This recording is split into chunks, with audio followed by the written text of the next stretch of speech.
What's up, cool people? I'm Matt Conroy. Welcome back to our Bible study. Alright, so we've got Leviticus chapter 22 now, and given there's no section heading at the top of the chapter, I get the impression that at least the first part of it is meant to be sort of a continuation of the previous one, which was all about, it was instructions specifically for the priests, basically.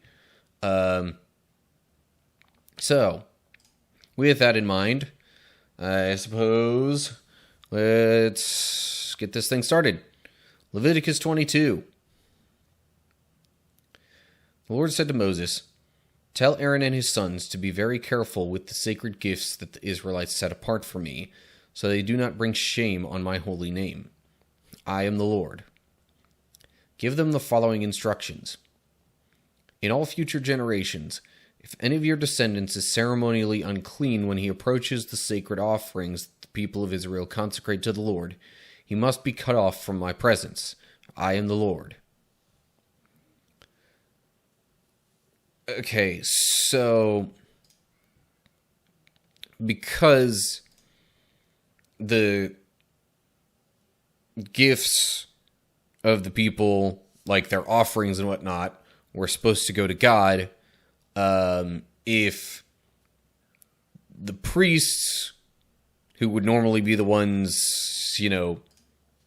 touching the offerings to make the sacrifices and whatnot, if they wound up being unclean and touching those offerings, then they basically made the gift that was supposed to go to God unclean, which was unacceptable. So that's what he's talking about with being very careful with the sacred gifts and, making sure, that they're ceremonially clean when they approach the offerings. When it says cut off from my presence, that could mean like exile from the people. That seems like probably the most logical conclusion to me. Could also have meant just the way it's worded could also mean, not allowed to serve in the tabernacle anymore. Essentially stripped of their priestly duties and privileges. Either way, obviously being exiled would also involve being cut off from priestly duties. Okay, verse 4. If any of Aaron's descendants has a skin disease or any kind of discharge that makes him ceremonially unclean, he may not eat from the sacred offerings until he has been pronounced clean. He also becomes unclean by touching a corpse, or by having an emission of semen, or by touching a small animal that is unclean, or by touching someone who is ceremonially unclean for any reason. The man who is defiled in any of these ways will remain unclean until evening. He may not eat from the sacred offerings until he has bathed himself in water. When the sun goes down, he will be ceremonially clean again and may eat from the sacred offerings, for this is his food. He may not eat an animal that has died a natural death or has been torn apart by wild animals, for this would defile him. I am the Lord. The priests must follow my instructions carefully, otherwise they will be punished for their sin and will die for violating my instructions. I am the Lord who makes them holy. Footnote, it's skin disease, traditionally rendered leprosy. Yeah. So basically, if the priests wind up unclean by any of the means that we've discussed before, just about, then they can't eat from the sacred offerings. They're probably not supposed to engage in their other priestly duties because, again, that would make the offerings unclean.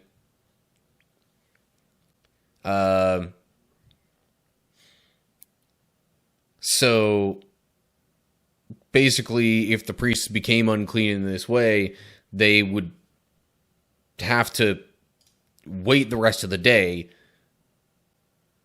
before being able to actually do any of that again. Any of the food that was left over, by the time the evening came around, they could eat that at least. Because generally any food from the offerings was allowed to be kept for the next day, possibly even the next 2 days.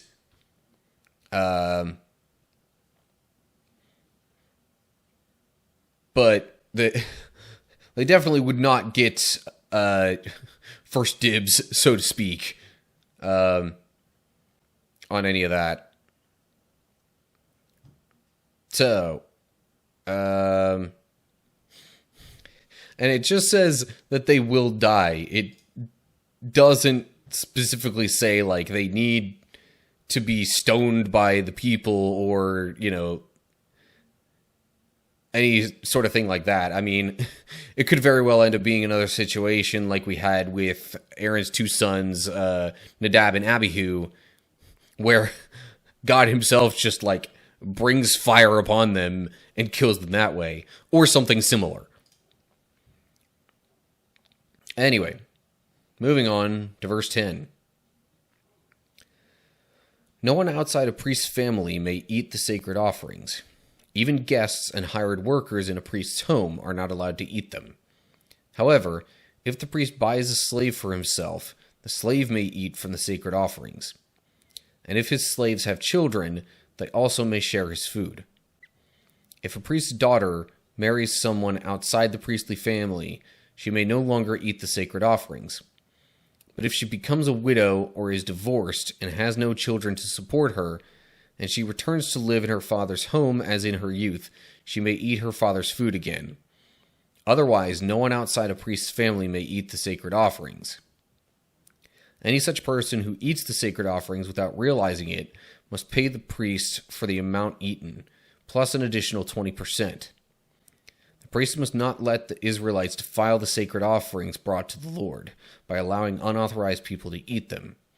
This would bring guilt upon them and require them to pay compensation. I am the Lord who makes them holy. So it was essentially only the priests' families who were able to eat from the offerings, or slaves as well. It says guests and hired workers were not, but slaves were. I mean, there might have been the mentality of slaves being more property than people. I don't know how much of a thing that was for the culture at the time. But still, I mean, guests would have only been there temporarily. Hired workers generally would have only been there temporarily. So slaves, though, being more permanent residents with a priest in this case, that might be the reason for the exception there. Because they were essentially then part of the priest's household. And then the whole thing with the daughter, if she marries outside the family, then she's no longer just part of the priestly family, therefore not okay to eat from the offerings. But then if her status becomes such that she is part of the priestly household again, then she can eat from the sacred offerings. That seems to be the general gist of it. If you're part of the priestly household, you can. But if not, nope, sorry. Otherwise, you have to pay it back plus 20%. Which, compared to the other punishments, doesn't really seem quite as harsh, which surprises me a bit. But I guess it's partially because in this case they're just taking food from the priest's family that they shouldn't be. So it's maybe more equivalent to a theft kind of situation than a, like, although it does mention defiling the sacred offerings, but this is after they've already been offered, so I don't know. Anyway, I don't necessarily know God's reasoning and logic behind all this, so I'm not necessarily going to try to act like I do. Alrighty. So now we've got a different subsection heading thing here. But anyway, moving on. Verse 17. And the Lord said to Moses, "Give Aaron and his sons and all the Israelites these instructions, which apply both to native Israelites and to the foreigners living among you." See, the previous instructions there were just for the priests. These are now for everybody. Thus, different subheading thing, I assume. If you present a gift as a burnt offering to the Lord, whether it is to fulfill a vow or is a voluntary offering, you will be accepted only if your offering is a male animal with no defects. It may be a bull, a ram, or a male goat. Do not present an animal with defects, because the Lord will not accept it on your behalf. So, again, this is probably playing into the, like, holiness, purity, perfection idea as it pertains to God. So, the offerings to a pure, perfect God should be pure, spotless, without blemish or defect. And this seems like it was for any of the offerings. It specifically mentions a burnt offering or fulfilling a vow or something voluntary, but I think that covers at least most of the offerings that would have been made anyway. Okay. Rather than "you will be accepted," could be read as "it will be accepted." Same general gist, though, because if the offering is not accepted, then your status related to what the offering is supposed to do will not be accepted. So anyway, verse 21. If you present a peace offering to the Lord from the herd or the flock, whether it is to fulfill a vow or is a voluntary offering, you must offer a perfect animal. It may have no defect of any kind. You must not offer an animal that is blind, crippled, or injured, or that has a wart, a skin sore, or scabs. Such animals must never be offered on the altar as special gifts to the Lord. If a bull or lamb has a leg that is too long or too short, it may be offered as a voluntary offering, but it may not be offered to fulfill a vow. If an animal has damaged testicles or is castrated, you may not offer it to the Lord. You must never do this in your own land, and you must not accept such an animal from foreigners and then offer it as a sacrifice to your God. Such animals will not be accepted on your behalf, for they are mutilated or defective. So, similar to how there was, like, the standard for the priests of them not having physical defects or anything like that, the offerings to God were also not supposed to have defects of those sorts. I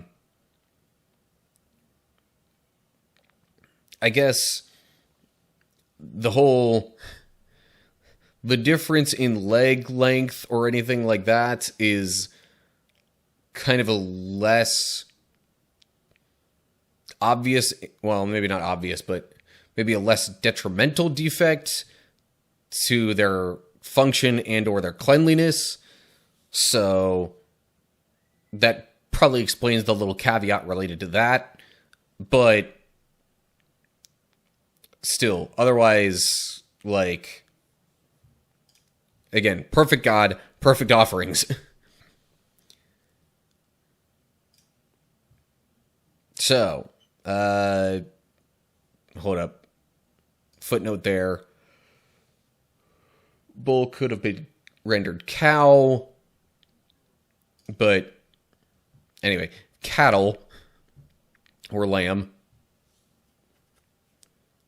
Anyway. Okay. On to verse 26, and then I'll probably wrap this up. And the Lord said to Moses, when a calf or lamb or goat is born, it must be left with its mother for 7 days. From the 8th day on, it will be acceptable as a special gift to the Lord. But you must not slaughter a mother animal and her offspring on the same day, whether from the herd or the flock. When you bring a thanksgiving offering to the Lord, sacrifice it properly so you will be accepted. Eat the entire sacrificial animal on that day it is presented. Do not leave any of it until the next morning. I am the Lord. You must faithfully keep all my commands by putting them into practice, for I am the Lord. Do not bring shame on my holy name, for I will display my holiness among the people of Israel. I am the Lord who makes you holy. It was I who rescued you from the land of Egypt, that I might be your God. I am the Lord. Okay, so once again, we have a lot of repetition toward the end.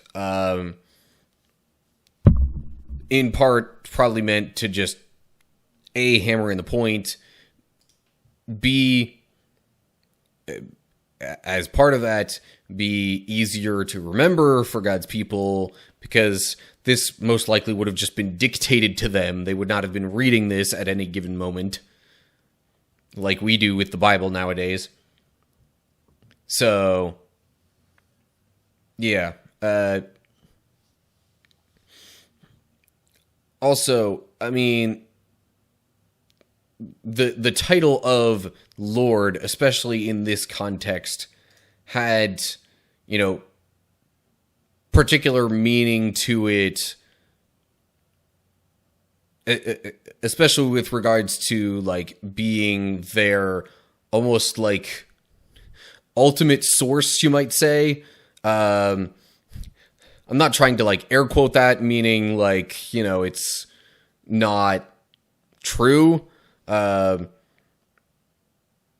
But I'm doing that more as, like, okay, this is an approximation of what I mean.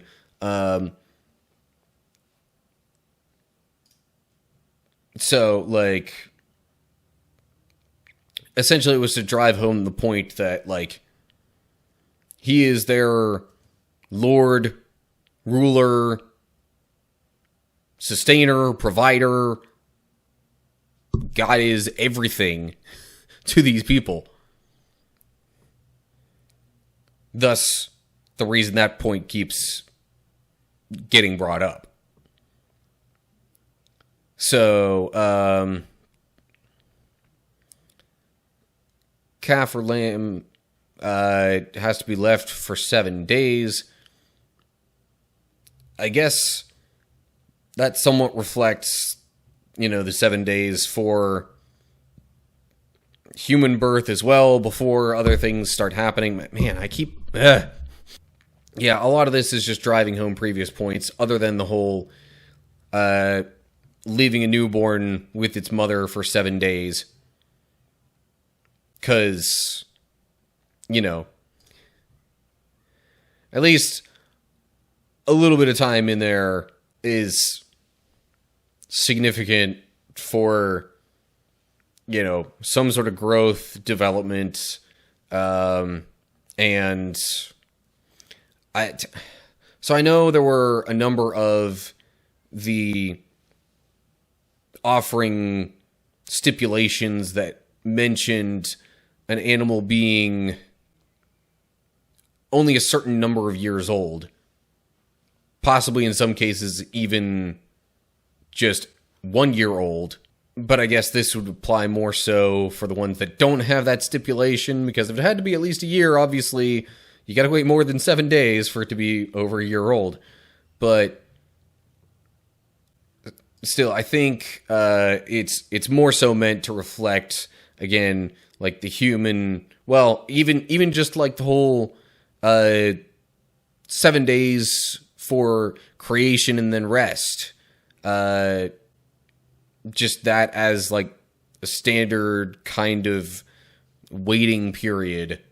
But other than that, I don't know if I really have too much other insight in regards to that particular thought process, that particular command from God. So anyway, I think that is all I have to say in regards to this chapter. Alrighty, so that does it for Leviticus 22, and more rules specifically for the priests, which I'm realizing now was kind of a recap of some other rules that were mentioned for the broader population of the Israelites, but, getting into more detail with how the priests should handle those situations amongst themselves. And then there were some other rules related to offerings, and basically what was and was not acceptable to use for an offering. But anyway, yeah, as always, like and share if you enjoyed the video, subscribe to my channel, click the bell to get updates when I post new videos. Look down in the description to get info on other social media pages and all that good stuff, and leave comments below that with any thoughts you have. So that's going to do it for now. Hope you're all doing well. Hopefully I will see you for the next video. But until then, stay cool, people.